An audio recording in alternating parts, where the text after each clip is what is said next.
હું લીરીબેન મેડમ આખી જે આ યાત્રા છે જંગલા પવિત્ર માટી કળશ એની આખા ભારતની મહિલા ઇન્ચાર્જ છું અને આ યાત્રાનું પૂરા ભારતમાં પ્રતિનિધિત્વ કરી રહી છું। આ યાત્રાનો ઉદ્દેશ્ય ભારત માટે મા ભૌમ માટે હંમેશા આહિર કુળ અને અન્ય સમાજ પણ કુરબાન જ રહે છે, પણ આપણી જે આ ગાથાઓ છે, જે આપણી વીરતાઓની ગાથાઓ છે, આ બલિદાનોની ગાથાઓ છે, એ ઇતિહાસ ક્યાંય દટાઈ ના જાય, એક તો એ ઉદ્દેશ્ય છે। એટલે ઘરે ઘરે આ ગાથાઓને દઈએ।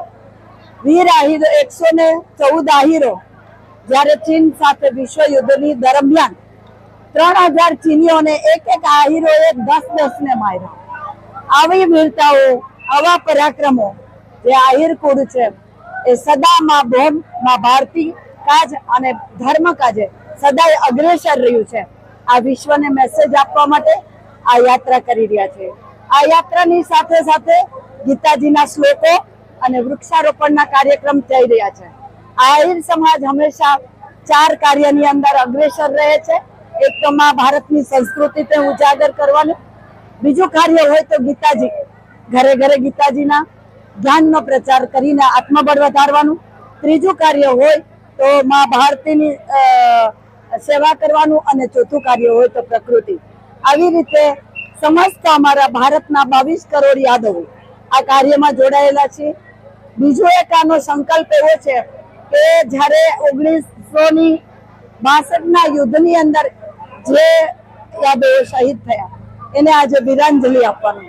સાથે સાથે યાદવ કુળ હંમેશા જો ભારત માટે સમર્પિત હોય તો આજે અમે એક સરકાર આગળ એક રિક્વેસ્ટ પણ કરીએ છીએ કે અમારી લાગણીઓ ત્યાં સુધી પહોંચે કે અમે સદાય ભારતની સરહદે રહેવા તૈયાર છીએ, લડવા તૈયાર છીએ। તો રેજિમેન્ટ માટે સરકાર થોડો વિચાર કરે, કારણ કે આહિર કુળની અંદર ભગવાન શ્રી કૃષ્ણથી જ્યારથી અમે સીધી લીટીના વારસદાર છીએ, જ્યારે અમારા ઈષ્ટદેવે હંમેશા ધર્મ માટે યુદ્ધ કર્યું હોય અને હંમેશા માં ભારતની રક્ષા માટે સદાય એને જો સુદર્શન ચક્ર ચલાવ્યું હોય તો આ એ જ જ્ઞાતિ છે કે માં ભારતીને સમર્પિત થવા માંગે છે। તો આજે અમે આપ સર્વની સાક્ષીએ એક મેસેજ આપવા માંગીએ છીએ, સરકારને પણ વિનંતી કરવા માંગીએ છીએ, ગવર્મેન્ટને પણ કે રેજિમેન્ટ માટે થોડો વિચાર કરે।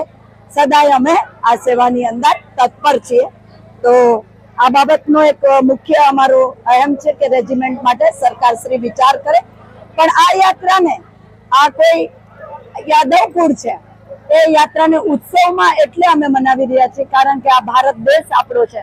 રેલીઓ કે આંદોલન કરી અને દેશની પ્રોપર્ટીને નુકસાન ન કરાય, પણ આપણે માટે દેશને સપોર્ટ કરવો જોઈએ। પણ એવા અમે આ યોદ્ધાઓ છે, વીર યોદ્ધાઓ છે, સતત માં ભારતી માટે લડે છે, તો એના માટે પણ સરકાર શ્રી થોડો વિચાર કરે એવી અમારી રિક્વેસ્ટ છે। ભારત માતા કી જય।